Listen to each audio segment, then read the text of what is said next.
I watched the first episode of The Idol, so you don't have to. You know, I've been following all the behind the scenes drama, and I just had to see that through. But I think this is a prime example of a show that has all the resources in the world, but almost nothing to say with it. Because this was some of the flattest character work and storytelling I've seen in a pilot episode in a long time. Euphoria is very polarizing, but I think it has more highs than lows. A pretty solid cast, really stellar camera work, visual style, and editing, and some real moments of genuine vulnerability. But I think this is Sam Levinson at his most hollow. And there's not even anything too gratuitous in this first hour. This pop star Jocelyn, played by Lily Rose Depp, is in the middle of a rebrand when a compromising intimate photo of her is leaked to the internet. And not long after, she meets this mysterious man named Tedros, played by The Weeknd. Things get a little more interesting when he enters the picture. This deeply weird guy with horrible vibes.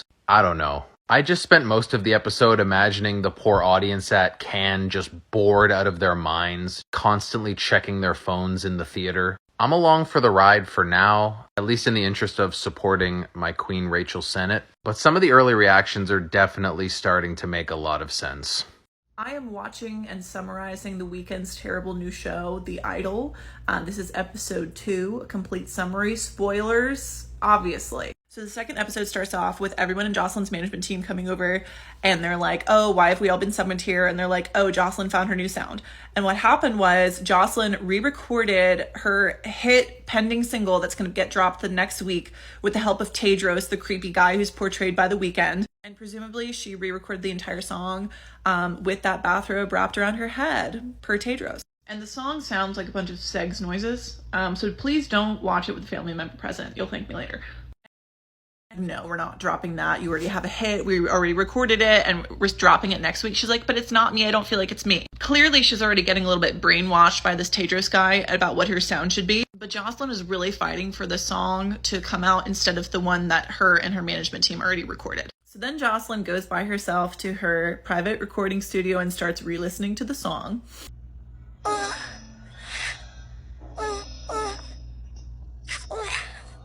And as she's listening to that song, envisioning the Tedros guy literally like choking her and preventing her from breathing air, she takes a glass with a bunch of ice cubes in it and starts humping it, basically. And then Jocelyn calls Tedros, and it shows him at the club surrounded by people like braiding his hair.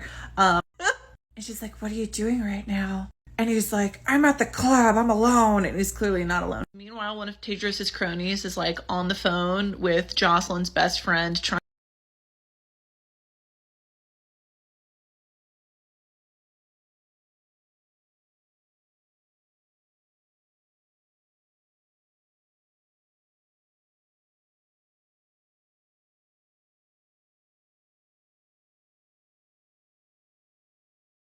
I'm watching and summarizing The Weeknd's terrible new show, The Idol, so you don't have to watch it because I have a great therapist. So this is part 2 of episode 2. So we start to realize that Tedros is a little bit more involved than we previously thought. Like, he's got one of his cronies as Jocelyn's backup dancer. He's got another one of his cronies trying to get in with it with Jocelyn's best friend, literally and figuratively. And you can tell that the show is written by a man because The Weeknd's character has absolutely no riz. None at all. But Jocelyn is obsessed with him. And in the real world, this simply wouldn't happen. And he's also giving very much like narcissistic boyfriend vibes because he's like, your team should be filled with people who love and support you. You should find a new team, Jocelyn. And so she starts to doubt like who her friends are. And then we fast forward to the music video for her new single of the song that she tried to remaster, but her team was like, nope. And she has this cute little scene where she's in the back of a convertible and the security guard is like, hi, could I please have your identification? And she just like puts her sunglasses down. Like, she's so famous that he just sees her face and he knows exactly who she is. That was my favorite clip in the entire show. And 3 hours pass on set and her management team is like, where is she? Why is she taking so long? And she shows up on set finally, and it's revealed by one of the management members that hair and makeup had to cover up some fresh cuts on her inner thighs from self-harm. So when they start filming her doing the choreography for this new single, she's already very nervous, and they keep doing take after take after take, and her team members are critiquing her, The director is shouting orders at her, and they finally do a take that the director's happy with, and they're like, oh great, that's a wrap, we have to move on. And she rewatches the clip and she's like, no, it's not good enough, I don't feel like myself, I need to do it again. And her whole team is like, Jocelyn, we have to move on, we have to stop, we have to keep going. And she's like, no, I can't, like I have to redo it, I have to have it be perfect, I don't want everyone to make fun of me. So she's really going head to head with her like management team in this scene. And then she finally has a take that she absolutely loves, and she's really feeling herself and she's doing great, but the camera falls out of focus and it doesn't get her dance. And she's ecstatic. She's like, that was the one, I can't wait to see it. And she goes to watch the clip and they're like, the camera was out of focus, we have to do it again. And then Jocelyn breaks down on set, and she starts talking to her dead mother,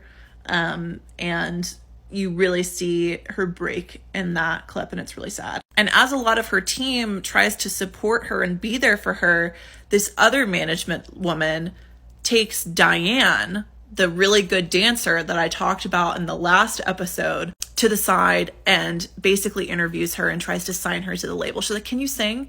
And she hears Diane sing and she's like, okay, go to stage 5. So apparently what's going to happen is Diane is going to steal Jocelyn's song, or will she? This episode was by far the worst one so far, and that's actually saying a lot.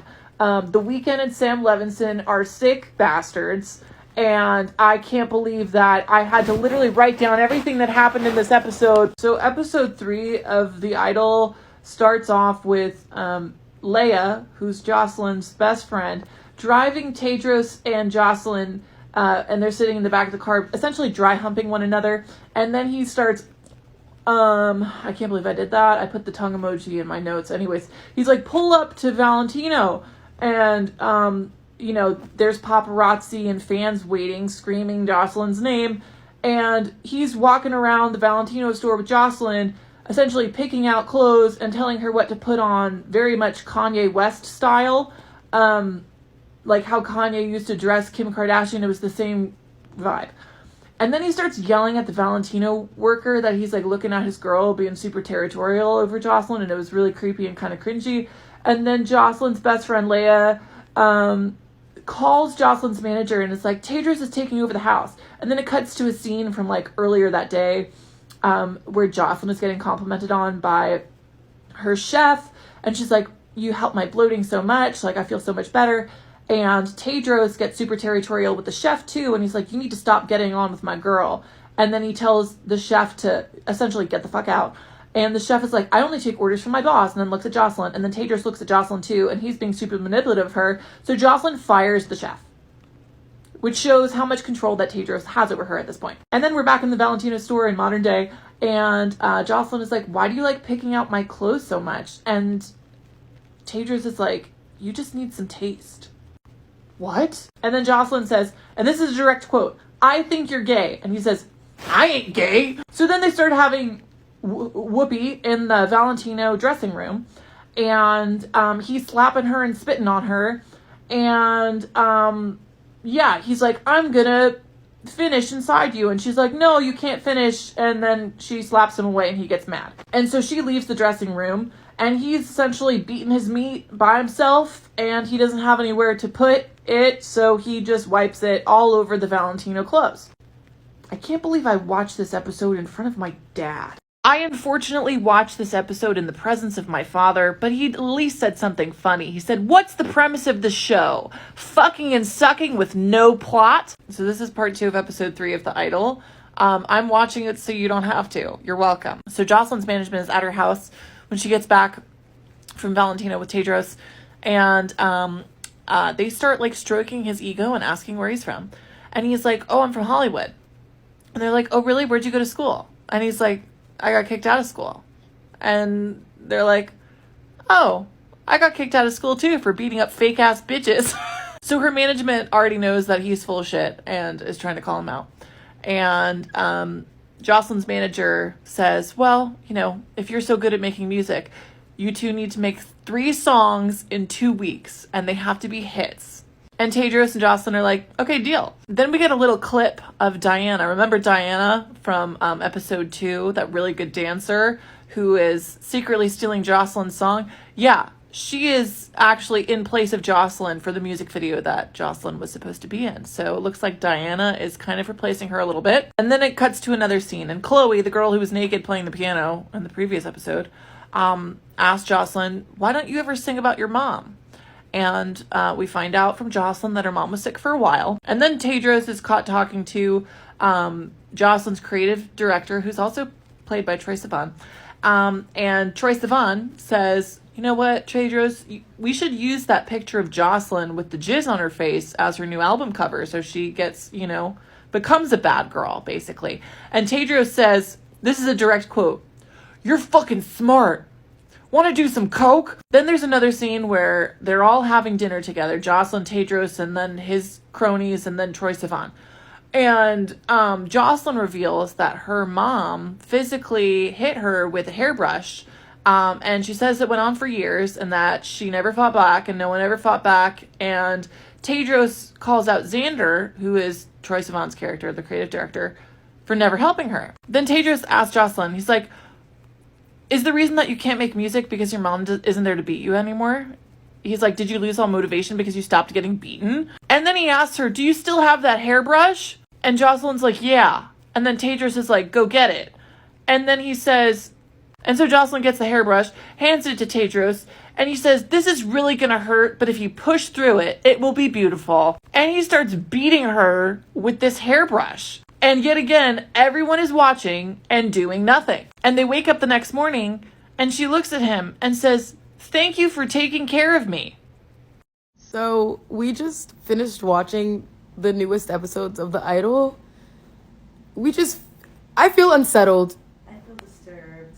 It was just a lot to take in, and I Who- like the show. Don't get me wrong, but like, Who comes up with this stuff? That shit is. Y'all can't leave us on a happy note. We couldn't burn the hairbrush. There's just a lot of things. This comment wasn't necessary. Like, I- you get the point of what's happening. You didn't have to be like, oh, this is gonna hurt really bad. You Like, could have no one just needed to hear that. right. And why were the other people in the room? Like we could have.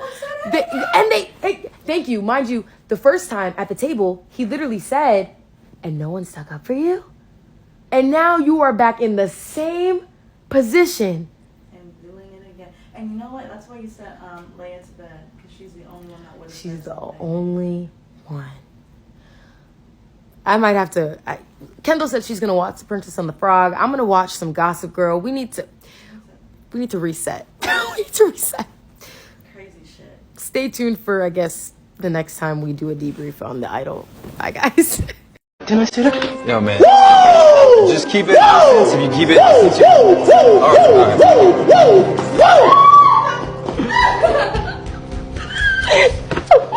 Oh, I'm so happy you came. By the way, have you met the Kung Fu Master here? No, I don't need to.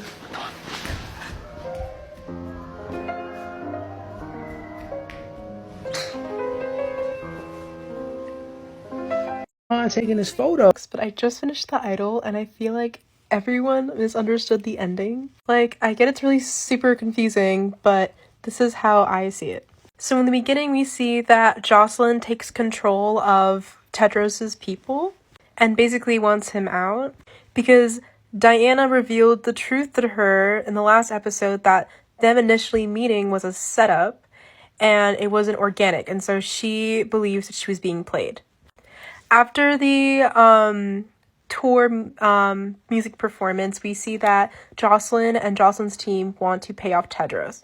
At first, Jocelyn thinks that he's no longer in her life because he was paid a lot of money by her other manager, and was okay with this. But then she realizes that Tedros can later come back and take the credit for her success. So that's why she introduced him on stage so that she can make him successful. Really play, bust it down, you know I'm on the way,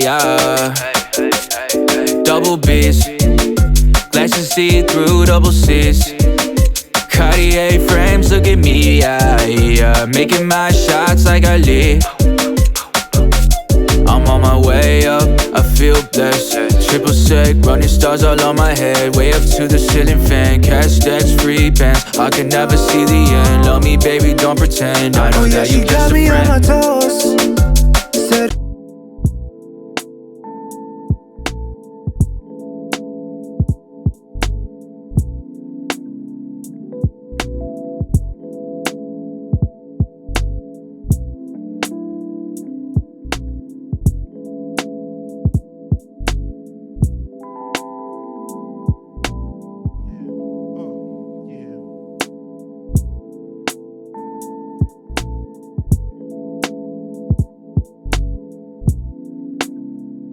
Let's recap everything that happened in the season finale of The Idol. Thanks for your comment, bestie. This video will likely be multiple parts because there is a lot to cover. In the opening scene, Jocelyn is working on her music and she and Tedros are getting into it. She tells him to leave and his face looks like this the whole time. She tells him, "You've served your purpose and I'm done with you." But Tedros is like, "The song is literally about me." And Jocelyn's like, "No, it's not. It's about me." Then she tells Mike Dean, "Have I ever told you how Tedros and I met?" She calls Diane a random backup dancer and says that Tedros saw that Jocelyn follows Diane on Instagram. She explains to Mike that she was set up and Tedros is like, "That's not what happened, that's not what happened." So Jocelyn asks Chloe how long Tedros has been plotting and she says he's been manifesting this for a while. Of course, Tedros denies it. Jocelyn goes up to him and says, "You wanted to find a way into my life and you wanted me to hear your artists. Well, I've heard them, I like them, they can stay, but you need to go." But he doesn't leave, he just stays. We get a quick little scene where you see Jocelyn walking to Nikki's office. It doesn't show her meeting with Nikki, but it does show her getting back into the elevator with Leia. Leia asks Jocelyn if Nikki liked the song, and Jocelyn says she loved it. But later we find out what really went down during this meeting, so stay tuned. Finkelstein is worried about the tour. He calls Jocelyn and says that they're coming over in the afternoon. Leia has something she really needs to tell Jocelyn, but Jocelyn's like, "Is this about the tour?" And Leia's like, "No."